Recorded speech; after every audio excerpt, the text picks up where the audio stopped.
Aunque la plática está, pues sí, centrada en la parte quirúrgica, la realidad es que lo que yo les quiero platicar un poco es acerca del camino que yo tuve que recorrer cuando me integré al equipo de oncología torácica del INCAN y que también funciona mucho para todos aquellos que de alguna manera participamos en el proceso de la toma de biopsia. Como ustedes ya escucharon, pues ahorita todo es tejido. Ahorita en cáncer de pulmón lo que se necesita es tejido. Desde el punto de vista de lo correcto, no se le puede empezar tratamiento a un paciente si no tiene hechas todas las pruebas y se tiene determinado pues cuál es el perfil mutacional o en todo caso el perfil que tiene PDL1. Algunos ya están haciendo también el TMB para ver qué es lo que más le conviene al paciente, ¿no? Entonces, finalmente, estamos obligados a tener una buena muestra, ¿no? Esta diapositiva a mí me gusta mucho, es un libro que hizo el doctor Ruiz Spear, que es un cirujano de trauma, y en el cual caricaturiza un poco las situaciones que vivimos de pronto los cirujanos, ¿no? A manera de broma, yo siempre les digo que en algún momento yo fui cirujano general, sí, también fui cirujano general, y entonces como que la visión que se tiene en la cirugía general es justo esa, ¿no? O sea, no importa lo que tenga el paciente, si el paciente te dicen que hay que operarlo, pues se opera y se acabó, ¿no? O sea, lo que yo aprendí en el instituto es justamente que la oncología, la cirugía oncológica no es hacer procedimientos complejos en su esencia, sino más bien entender, y ahora con todo esto del equipo multidisciplinario, es cómo nos podemos integrar como una parte importante de un equipo, ¿no? Entonces, todos aquellos que han vivido en el INCAN, pues saben que todos tenemos las clases de la mañana en las que todos opinamos de todo y lo cual enriquece mucho, creo que el conocimiento que al final podemos adquirir, ¿no? Entonces, esto es un poco de lo que buscamos nosotros cambiar en el instituto, ¿no? ¿Qué es el tratamiento multidisciplinario? Ustedes lo han escuchado ya para todos los tumores, es un estándar de tratamiento o debería ser un estándar de tratamiento. Mucha gente dice es que eso es muy difícil, ahora les voy a platicar más o menos cómo nosotros fuimos de un consultorio de 2x2 a una oficina que no es gigantesca como mucha gente se lo imagina, pero bueno, hemos conseguido tener muchas más facilidades para llevar a cabo nuestras discusiones. Pero si nos preguntamos qué es un modelo de tratamiento multidisciplinario, pues es esto, finalmente es un foro de toma de decisiones médicas y el objetivo es generar planes coordinados, es decir, entre todos planeamos cuál es la mejor estrategia para el paciente. Y esto es lo que debería de incluir, bueno, esto es lo que nosotros tenemos, por ejemplo, este es todo el equipo que participa en el INCAN, pero cuando empezábamos éramos el doctor Macedo, el doctor Arrieta y yo, tuvimos un radiooncólogo que era la doctora Lola de la Mata, pero éramos nosotros 4 en un consultorio, ¿no? Al final, creo que si lo que buscamos es generar un equipo multidisciplinario, no necesitamos de entrada tener todo esto, ¿no? Lo importante sería sí tener personal médico y paramédico. Desde luego que requiere un líder porque alguien tiene que llevar las discusiones.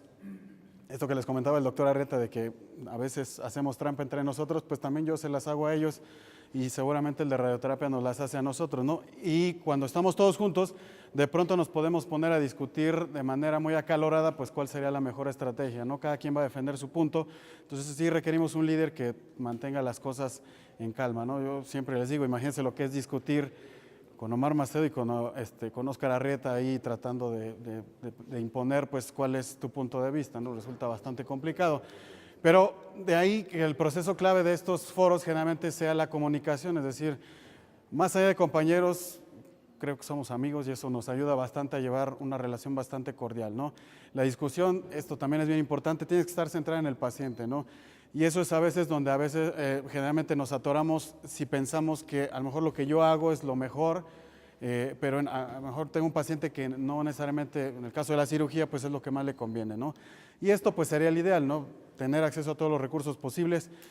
Mucha gente piensa que en el INCAN tenemos todo y no tenemos todo. Créanme, tenemos muchas carencias igual que todos los sistemas de salud en el país, ¿no? El objetivo de la charla es centrarnos en qué es una biopsia de calidad y el por qué la importancia de esto, ¿no? Ya escuchamos que hay un retraso en el diagnóstico muy importante y que hay que trabajar en los médicos de primer contacto para disminuir esos tiempos. Pero también tenemos otra parte, ¿no? De que el paciente llega, y eso también está estudiado, de que el paciente llega ya con el oncólogo a que recibe el tratamiento también pasa mucho tiempo. Y esto es muy variable, varía de institución a institución. Hay algunos estudios que se han hecho en Gran Bretaña en el cual el promedio que pasa de que el paciente llega con el médico de primer contacto, que ustedes saben es una medicina social, y lo refiere con el especialista, pueden pasar entre 3 y 6 meses, pero de que el paciente llega con el oncólogo a que empiece el tratamiento, el promedio son de 12 a 24 semanas, y eso pues en un paciente con cáncer de pulmón metastásico pues es un montón de tiempo. Uno de los factores que nosotros hemos detectado es justamente que el paciente muchas veces llega con un diagnóstico de cáncer de pulmón así muy genérico. Y lo que nosotros necesitamos pues es justo pedir el material de patología y ver qué es lo que sigue, y de pronto nos atoramos porque pasa una semana y el patólogo viene y nos dice finalmente no hay tejido, hay que repetirle la biopsia. Entonces es regresar al paciente al punto de inicio, pues, como si hubiera llegado recientemente. Esto ya lo explicó muy bien el doctor Macedo. Ahora ya no vemos a todos los pacientes de manera similar, cada uno tiene su propio perfil. Y al final lo que buscamos es esto, ¿no? Sabemos que existen muchos marcadores para cáncer de pulmón y lo importante es que tengamos la capacidad técnica para determinar y discernir entre qué paciente se va a beneficiar de un tratamiento y cuál se va a beneficiar de tratamiento convencional, ¿no? Ustedes saben que inicialmente teníamos estos 3 marcadores, EGFR, ALK y ROS1. Ahora tenemos la adición de otras mutaciones. Lo importante del EGFR es que ustedes saben que tenemos una población muy parecida bueno, más bien intermedia entre lo que es el asiático y el caucásico, ¿no? Sabemos que los asiáticos tienen una muy alta prevalencia de mutaciones de EGFR, contrario a lo que pasa, que ya les decía el doctor Macedo, en general se considera que 1/4 de la población va a tener alguna mutación accionable de EGFR, pero en México tenemos alrededor de un 30 o 35%, es decir, 1/3 de los pacientes con adenocarcinoma van a tener mutación de EGFR y pues eso hace un buen volumen de pacientes que se pueden beneficiar de estos tratamientos, ¿no? 2013 fue el año en el que salió la primera guía que fue endorsada por todas estas asociaciones que se juntaron y trataron de generar un panel basado en evidencia de qué pruebas mutacionales había que hacerle a los pacientes con cáncer de pulmón, ¿no? Entonces nos decían que pacientes con adenocarcinoma teníamos que priorizar el tejido para estudios mutacionales. Esto seguramente se los va a explicar con mayor detalle el doctor Briceño, pero esencialmente lo que tenemos que hacer es discernir de manera inicial si es adenocarcinoma o no lo es, y si es adenocarcinoma únicamente confirmarlo, idealmente con una sola prueba de inmunohistoquímica y priorizar el tejido, ¿no? Esto todavía pasa en el INCAN, ahora menos, cualquiera que ha estado en el INCAN otra vez ha visto los reportes de patología y te hacen 10 o 20 marcadores. ¿Qué pasaba? Que el residente generalmente saca el tejido y hace todos los marcadores, aunque él ya sepa que es un adenocarcinoma de pulmón, pues es un hospital escuela, entonces hace todos los rebajes que se le ocurren porque pues, está en entrenamiento y al final cuando pedían ellos el material para mandarlo al laboratorio de patología molecular, pues ya no hay tejido. Entonces, esto es algo importante también, ¿no? Hacer conciencia de que no necesitamos ya hacer un panel de inmunohistoquímica tan extenso, porque en realidad lo único que necesitamos de manera inicial es discernir si es adenocarcinoma o no lo es, ¿no? Esta es la guía actualizada que salió a principio de este año y además de hacer obligatorio EGFR y ALK, ahora es obligatorio hacer ROS1 y BRAF a todos los casos de adenocarcinoma. Estos sabemos que pueden ser accionables, pero no hay evidencia suficiente para recomendarlo de rutina, entonces nos dicen que si tenemos acceso a un panel extendido, lo podemos hacer, pero no se considera de manera estándar, ¿no? Y solamente en aquellos pacientes que tengan negativos los marcadores estándar se puede hacer. Ya nos validaron la inmunohistoquímica para LK, sabemos que anteriormente solo era desde el punto de vista de FISH. Esto evidentemente tiene cierto control de calidad que se tiene que seguir, pero bueno, es un avance que se ha tenido, ¿no? Y ustedes saben que hay algunos casos que clínicamente sospechamos que pueden estar mutados, ¿no? Si ustedes recuerdan, así empezó el gefitinib, se lo daban a todos y cuando vieron qué pacientes respondían y cuáles no, pues vieron que generalmente eran mujeres, histología de adenocarcinoma, generalmente eran pacientes jóvenes y que no habían fumado. Ese era como que el perfil demográfico. Ya después supimos que en realidad era la mutación lo que compartían todos esos pacientes, pero ahora hacen la observación de que si te dan un carcinoma indiferenciado o te dan un nombre muy genérico y desde el punto de vista demográfico tú tienes una alta sospecha de que ese paciente pueda tener la mutación de GFR, se vale mandar ese tejido a hacer el estudio mutacional, ¿no? Este es un diagrama de flujo. En realidad no quiero que lo vean uno por uno, lo que quiero que vean es todos los pasos que tiene que seguir el tejido, de cómo priorizar la inmunohistoquímica y demás, pero como al final sí ya recorriste todo este camino y el patólogo te dice no hay tejido, te tienes que regresar y eso representa pues una pérdida de tiempo muy importante para el paciente, ¿no? Y aquí nos podemos echar la culpa a todos, ¿no? Porque entonces, pues resulta que a lo mejor el oncólogo médico no fue con el patólogo y le dijo, oye, échale una revisada a esto a ver si tiene tejido o no, de una vez le pido la biopsia, o puede ser que el neumólogo le hizo una biopsia muy chiquita, o que el radiólogo en lugar de tomar 5 o 10 cilindros tomó solo uno y se acabó en la primera parte de la patología, o que el cirujano pues lo metió a operar y dijo, bueno, ya tiene cáncer y es metastásico, pues ya no tiene ningún sentido tomarle una biopsia, ¿no? Desafortunadamente es la realidad que tenemos nosotros en el INCAN, ¿no? Este es un ejemplo de un bloque de parafina que nos llevan de un paciente con un cáncer de pulmón y en el que evidentemente yo ya ni siquiera, bueno, ninguno de nosotros ya considera mandarlo, ¿no? Ya sabemos que esa biopsia va a ser inútil y entonces hay que repetirle el procedimiento, ¿no? Entonces, ¿qué es una biopsia óptima? Bueno, estas serían las características: tejido representativo, bien fijado y bien procesado.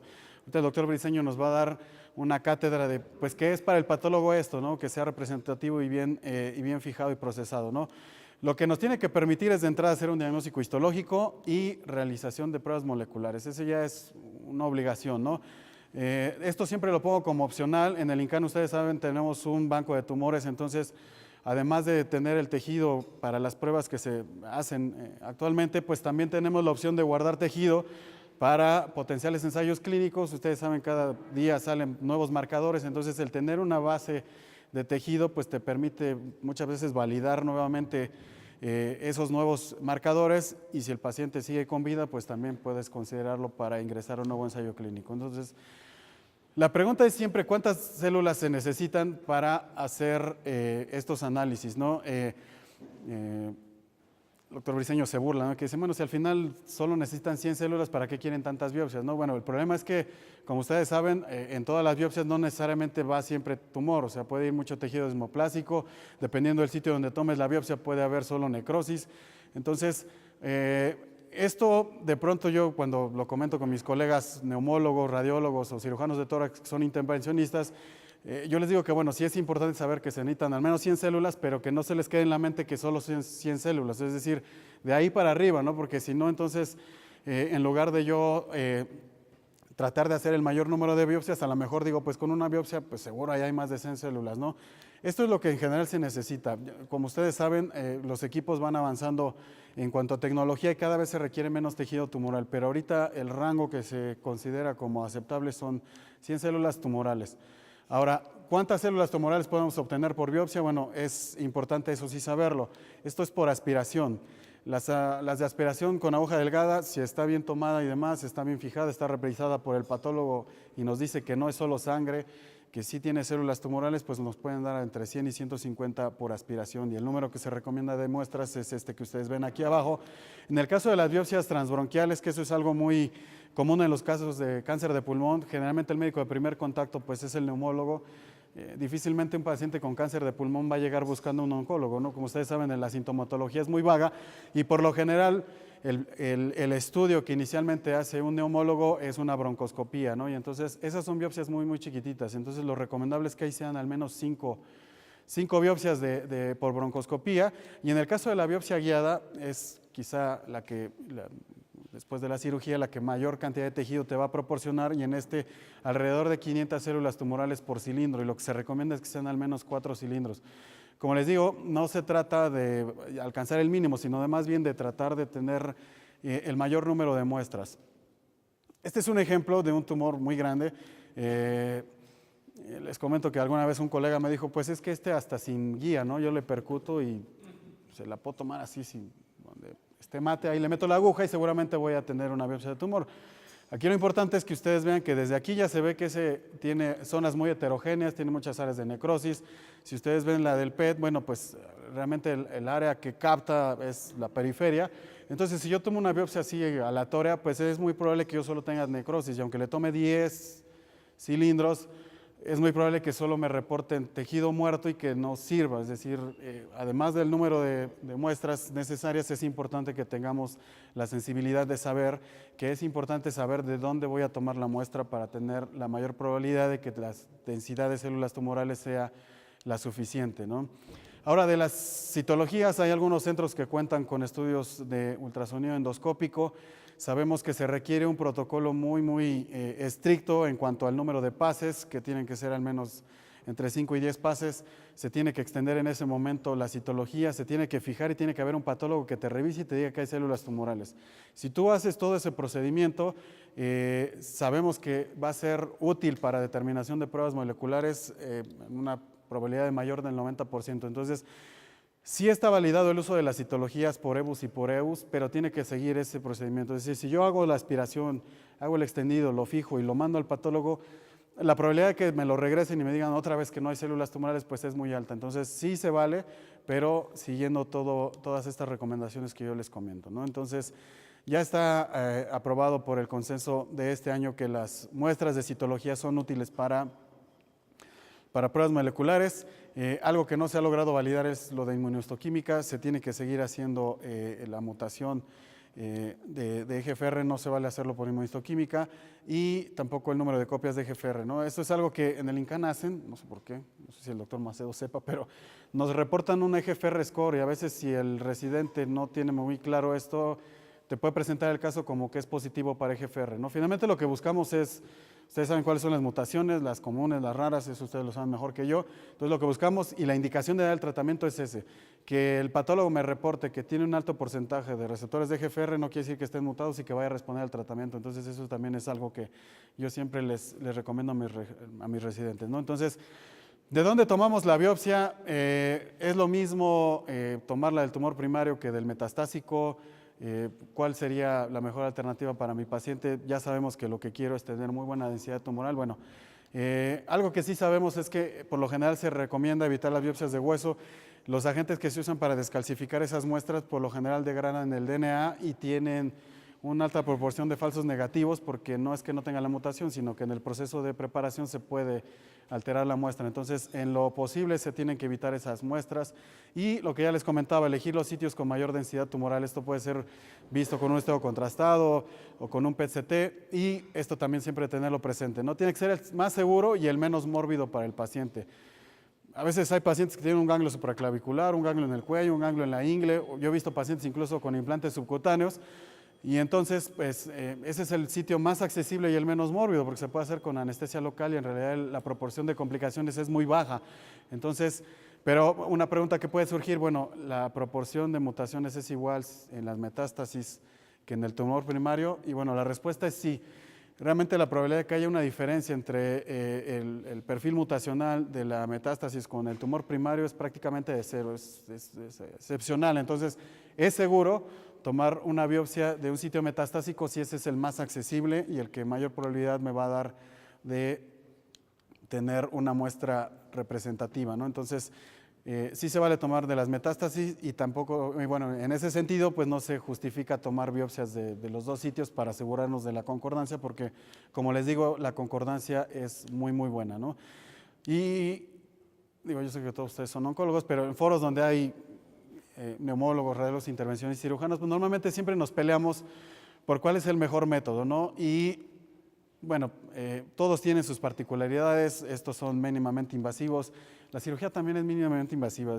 Un procedimiento quirúrgico bien indicado, con personal entrenado, realmente la probabilidad de una complicación grave es excepcional. Realmente la probabilidad de que un paciente muera, que eso es lo que más tememos, en un procedimiento diagnóstico no es de cero, pero generalmente es de menos del 1%, ¿no?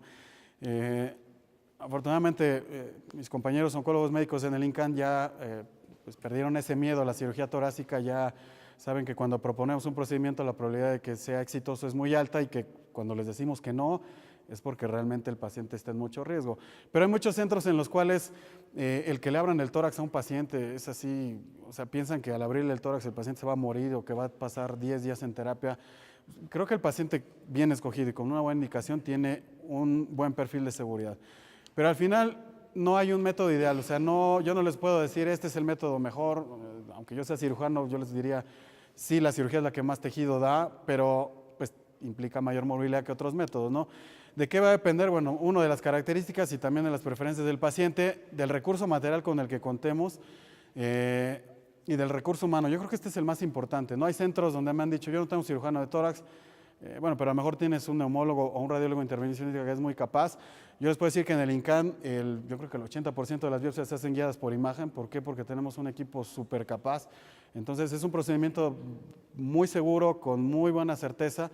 Y aunque yo considero que somos muy buenos en la cirugía, pues dejamos la cirugía como la última opción, ¿no? Entonces habrá centros en los cuales a lo mejor el neumólogo va a ser el que va a tener la batuta del diagnóstico. Lo importante es conocer bien las indicaciones y, como les digo, hacer mucho énfasis en cuál es el objetivo, no tener mucho tejido para el análisis mutacional. Este es un ejemplo de un tumor que si yo quiero hacer una broncoscopía, seguramente no lo voy a ver. O sea, ¿por qué? Porque está muy hacia la periferia, no hay ninguna vía aérea principal que nos lleve al tumor. La certeza de la broncoscopía es superior al 80% cuando vemos el tumor y no tenemos estudios adicionales para guiarlo como ultrasonido y demás, que son excepcionales aquí en el país. Pero si nosotros no vemos el tumor y tratamos de tomar biopsias a ciegas o hacer solo lavados, ahí la probabilidad de tener un diagnóstico es de menos del 50%. Y ya después de eso, de que además sea útil para análisis mutacionales, es prácticamente de cero. ¿Por qué? Porque son biopsias al azar y realmente no sabemos cuántas células tumorales puede haber. Entonces, pues es el método, el paciente ideal que yo considero que es para una biopsia guiada por imagen, ¿no? Puede ser por ultrasonido, por tomografía. Caso contrario a este paciente que sabemos que tiene ahí extensión endobronquial y que entonces el tumor va a estar ahí y que bueno, yo no conozco ningún radiólogo que se atreva a meter una aguja ahí porque justamente está en una encrucijada vascular, la probabilidad de complicaciones es muy alta, pero si le hacemos una broncoscopia a ese paciente, pues el tumor va a estar ahí, voy a poder tomar muchas muestras y entonces el método ideal para este paciente en particular, pues sería la broncoscopia, ¿no? Como ustedes ven, son biopsias muy chiquitas, por eso les digo siempre el mínimo 5, pero si le puedo tomar 10 o 15 y sigue siendo seguro, entre más tejido tenga yo, mayor probabilidad de que ese procedimiento no se tenga que repetir. Entonces, ¿qué pasa con la cirugía? No es el tema, pero a mí me gusta siempre generar controversia. Ustedes saben que ahorita está el tema de la SBRT, ya se va a acabar. ¿Por qué? Porque vienen hay muchos ensayos clínicos de enfermedad temprana, de cirugía y adyuvancia, con terapias blanco, con inmunoterapia. Ya vieron ustedes el PACIFIC, que es el primer ensayo clínico de inmunoterapia en enfermedad localmente avanzada. Y para todo eso ustedes van a necesitar tejido. Entonces, si le hacen SBRT, ya, se quedaron sin tejido. Entonces, la ventaja que yo le veo a la cirugía contra las técnicas ablativas, hablando de enfermedad temprana, bueno, que estadificamos mejor al paciente. ¿Por qué? Porque sabemos el estado real de la enfermedad. Tenemos mucha facilidad en cuanto al seguimiento. Sabemos que la proporción de pacientes que hacen respuesta clínica completa con SBRT es muy baja y tienes que seguir una mancha que muchas veces no sabes si es tumor o reacción inflamatoria. El de radiooncología te va a decir que es solo inflamación. Yo siempre tengo la duda. La otra cuestión es que muchas veces si el paciente es operable y falla la SBRT, ya el paciente generalmente es muy difícil rescatarlo con cirugía. Esa es la realidad. Contrario a lo que los radiooncólogos piensan, es muy difícil rescatar muchas veces un paciente que ha recibido SBRT porque generalmente hace una reacción inflamatoria muy extensa y termina siendo muy, muy complicado, ¿no? Pero la mayor ventaja que yo le veo es que tenemos todo el tumor para análisis mutacional, ¿no? Entonces, ahorita no es estándar, lo va a hacer en algunos años seguramente, si no es que en meses, hacerle perfil mutacional y PDL1 y todo esto a los pacientes con enfermedad temprana. ¿Por qué? Porque lo que sigue ya... Ahorita hay un pleito muy grande entre muchas compañías para ver cuál es el mejor tratamiento en la enfermedad metastásica, pero hay algunas que están volteando justo hacia la enfermedad temprana y a la enfermedad localmente avanzada, aunque son los menos casos, realmente es un grupo de pacientes que se pueden beneficiar del tratamiento y en el cual no hay tanta competencia, ¿no? De métodos quirúrgicos, yo les pongo como ejemplo este caso. Si ustedes ven, el paciente tiene un tumor aquí que no tiene extensión endobronquial, tenía mucha telectasia, le habían hecho una broncoscopia y no se veía el tumor. Lo comentamos con radiología intervencionista, también nos dijeron que era muy arriesgado. Finalmente tiene un ganglio paratraqueal y pues para mí lo más sencillo, entre comillas, pues fue hacerle una mediastinoscopía, ¿no? En la mediastinoscopía pues logramos acceder a ese ganglio. Podemos tener el ganglio completo, es decir, es un ganglio de 2 centímetros, son 2 centímetros en 3 dimensiones, es mucho tejido y eso es más que suficiente para hacer todas las pruebas mutacionales, ¿no? Este es otro ejemplo de una paciente que tiene un gran infiltrado linfangítico. Esto de aquí abajo es pura telectasia, también ya le habían hecho una broncoscopia y no se veía el tumor. Entonces, no se puede hacer una biopsia guiada por imagen porque lo que el radiólogo necesita es un área sólida para anclar la aguja. En este caso, como es puro infiltrado linfangítico, si trata de hacer una punción, lo que va a pasar es que va a sangrar y va a hacer neumotórax y no va a tener tejido. En esta paciente, y así como la ven, sí tenía algo de disnea, la mejor alternativa fue hacerle una cirugía, fue hacerle una biopsia abierta porque de donde yo le tomara biopsia iba a tener tejido tumoral y entonces me iba a... O sea, no tenía sentido pues que yo tratara de buscarle un método menos invasivo. La paciente se fue al otro día a su casa y fue de estos casos que el doctor Macedo nos dice que tuvieron una respuesta espectacular. Finalmente tuvo una mutación, recibió un tratamiento con terapia blanco y tuvo una respuesta así espectacular, ¿no? Entonces infiltrado desapareció. Pero es un caso en el cual no hay discusión, ese paciente tiene que ir a una cirugía para un procedimiento diagnóstico. Y aunque pareciera algo muy agresivo de entrada, pues realmente es un procedimiento, como yo les digo, con el paciente indicado y el personal médico indicado, un procedimiento bastante seguro, ¿no? Y este es otro caso que es muy frecuente con cáncer de pulmón, un paciente que llega con enfermedad metastásica, con derrame pleural y pericárdico, con un estado funcional muy bajo y en el cual, pues, una paciente joven y lo que nosotros buscamos es, por un lado, hacerle un procedimiento diagnóstico y por el otro también paliarle los síntomas, ¿no? Y en este caso la toracoscopía es el mejor método. Normalmente lo que yo hago es evacuar el líquido pleural para que mejore la disnea. Al otro día, si es posible, generalmente 90% de las veces podemos operar al paciente al otro día, le hacemos la toracoscopía, puedo tomar mucho tejido, por eso les digo siempre que la cirugía es la que más tejido les va a dar, porque yo puedo tomar mucho tejido, podemos evacuar el derrame pleural, podemos evacuar el derrame pericárdico, y una paciente que tenía un estado funcional, un ECOG de 4, que en otro hospital le habían dicho que ya no había mucho que hacer por ella, podemos mejorar el pronóstico y además, bueno, este también fue un caso que tuvo una mutación accionable, recibió tratamiento dentro de un ensayo clínico y la paciente pues ha tenido un pronóstico bastante favorable, ¿no? Entonces, aquí viene la importancia del manejo multidisciplinario. ¿Por qué? Porque si el oncólogo médico ve a esta paciente y dice, no le voy a dar quimio, a lo mejor la manda a paliativos, ¿no? O a lo mejor si no tiene contacto con su cirujano, a lo mejor pues, definitivamente dice, no, pues le voy a dar quimio a ver si mejora y a lo mejor en lugar de mejorar, pues la empeoramos. La ventaja que nosotros tenemos, le digo, además de ser compañeros, somos amigos, cruzamos una puerta y si el doctor Macedo llega y me dice, este paciente, yo lo interno, lo mando a urgencias y busco hacerle el procedimiento lo más rápido. No les quiero decir que yo soy muy buena gente, pero entiendo cuál es el contexto, sé que tienen muy buenas drogas y que si yo coopero con esa parte que a mí me toca, pues el paciente se puede beneficiar, ¿no? Este es un caso pues que ustedes seguramente ya han visto, un paciente que tiene una mutación de GFR, que tiene exposición al tratamiento, que tiene una muy buena respuesta, pero que desafortunadamente después viene pues, con una progresión, ¿no? Lo que sabemos es que con muchos de estos tratamientos, la mayor parte de los pacientes van a recaer, sí van a tener muy buenas respuestas. Nosotros tenemos una manera de pensar muy agresiva y si podemos darle control local lo hacemos, pero hay casos como este en el que no se le pudo dar control local y entonces el paciente empieza con progresión. Y entonces lo importante, sobre todo en aquellos pacientes que están expuestos a tratamiento con inhibidor de tirosinas, es saber qué es lo que está ocasionando la progresión, ¿no? Sabemos que la mitad de los pacientes van a tener esta mutación accionable para la cual ya hay un tratamiento y la otra importante es la transformación a cáncer de células pequeñas. La importancia de esto, pues para ustedes es saber qué le van a dar al paciente, ¿no? Entonces, sabemos que hay biopsia líquida, bueno, este es el estudio en T790. Sabemos que hay biopsia líquida, nos va a dar un panorama mucho más amplio el doctor Briceño, pero antes de que se desarrollara la biopsia líquida, pues lo que se hizo fue los programas de rebiopsia. ¿Y eso qué implica? Bueno, que un paciente que ya ha estado expuesto a ese tratamiento y que tiene una progresión, necesitas nuevamente tejido de esa parte para saber qué es lo que está ocasionando la progresión y de esa manera tú determinar cuál es la estrategia a seguir. La mayor parte de estas biopsias se tienen que hacer por cirugía porque generalmente tienden a ser en sitios poco accesibles para métodos no invasivos. Pero en este estudio inicial de hace algunos años, cuando uno le explica al paciente para qué se requiere, la aceptación en este ensayo clínico fue de 99%. Fue factible en el 80% y más o menos en un tercio de los pacientes sí tuvo impacto en el tratamiento que originalmente había planteado el clínico, ¿no? Este es un estudio japonés. Yo siempre digo que los japoneses son así súper agresivos. En cualquier tumor que ustedes analicen una cohorte o un ensayo clínico japonés, siempre van a ver que a casi todos los operan y los operan así bien, ¿no? Entonces, ustedes pueden ver que aquí incluso hacen biopsias de cerebro. Lo importante de esto es, bueno, ¿qué debo saber de la rebiopsia, no? Cuando llegaban el doctor Arrieta o el doctor Macedo conmigo, me decían, es que necesito una nueva biopsia.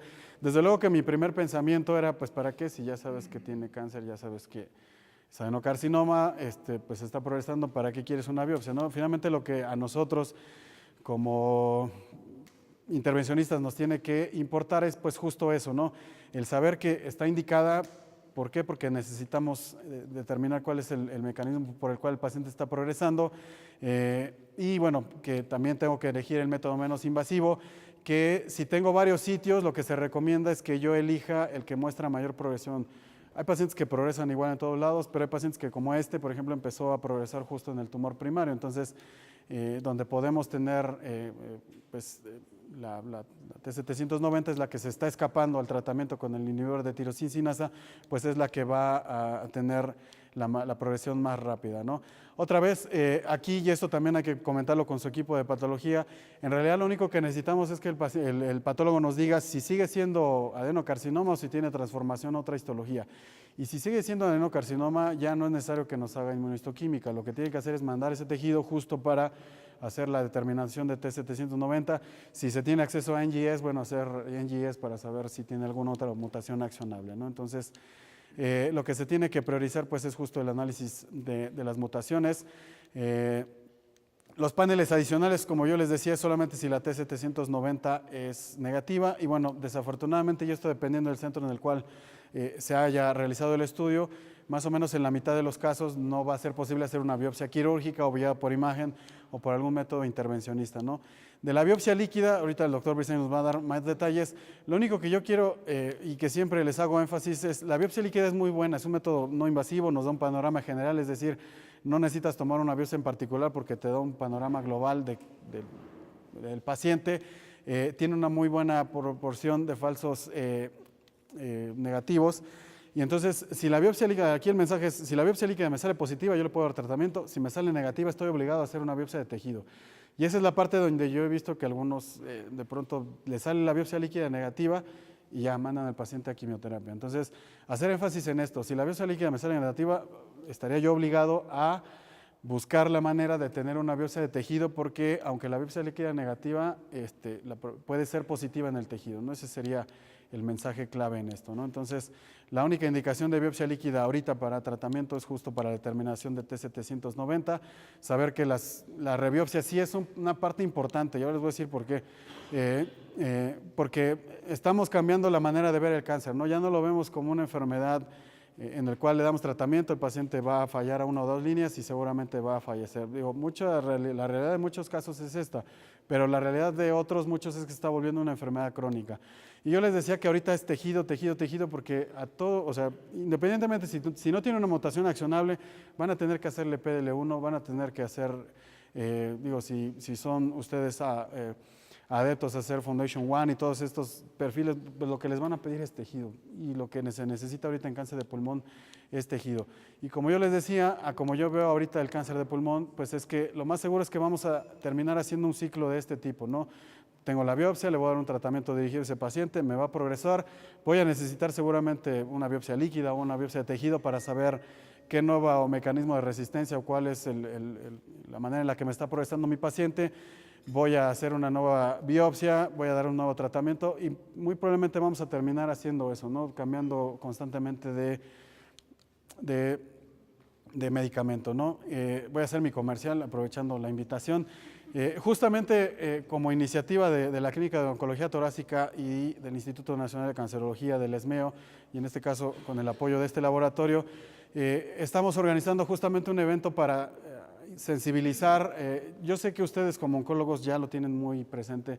En el caso de ustedes sería más bien como exponerles cuáles son los métodos para obtener una biopsia, cuáles son las indicaciones, las recomendaciones, no para que les den clases a sus intervencionistas en sus lugares de trabajo, pero sí como para que ustedes tengan la idea de cuál es el mejor paciente para X o Y método. Y también vamos a tener, el objetivo de este evento es que sea multidisciplinario, que haya neumólogos, cirujanos de tórax, cirujanos oncólogos, para que ellos también tengan o se empapen de esta nueva, bueno, ni tan nueva, ¿no? Pero que finalmente sigue siendo un problema, ¿no? De la necesidad de tejido, de las pruebas moleculares, del beneficio que tienen los pacientes aún en enfermedad metastásica. Es 5 y 6 de noviembre, es días antes de ESMEO, pero bueno, hay más información en la página. Me pueden escribir también por email. Lo que estamos buscando es igual formar equipos multidisciplinarios para ver la manera de apoyarlos con el traslado y demás para que puedan asistir al evento. Y algo que también yo quisiera que se quedaran es, finalmente creo que tenemos que estar constantemente cambiando de manera de pensar. Yo les digo, es un poco el camino que yo recorrí junto con ellos, porque a mí me tocó justo cuando llegaron todos esos ensayos clínicos de terapias blanco, y te das cuenta de que realmente se benefician los pacientes. Si tú no cambias la manera de pensar y te niegas y dices, lo único que necesito es que diga cáncer de pulmón y ya que se haga bolas el oncólogo médico, si yo no entiendo la necesidad de una rebiopsia, pues entonces no soy una buena o no soy un buen integrante del equipo multidisciplinario. Finalmente todos tenemos que estar en sincronía y bueno, como les decía yo, no es tanto dirigida a ustedes la charla, es un poco para que permee hacia todos aquellos que son intervencionistas y bueno, quiero agradecer a la doctora Isabel por la invitación y a todos ustedes por su atención. Muchas gracias.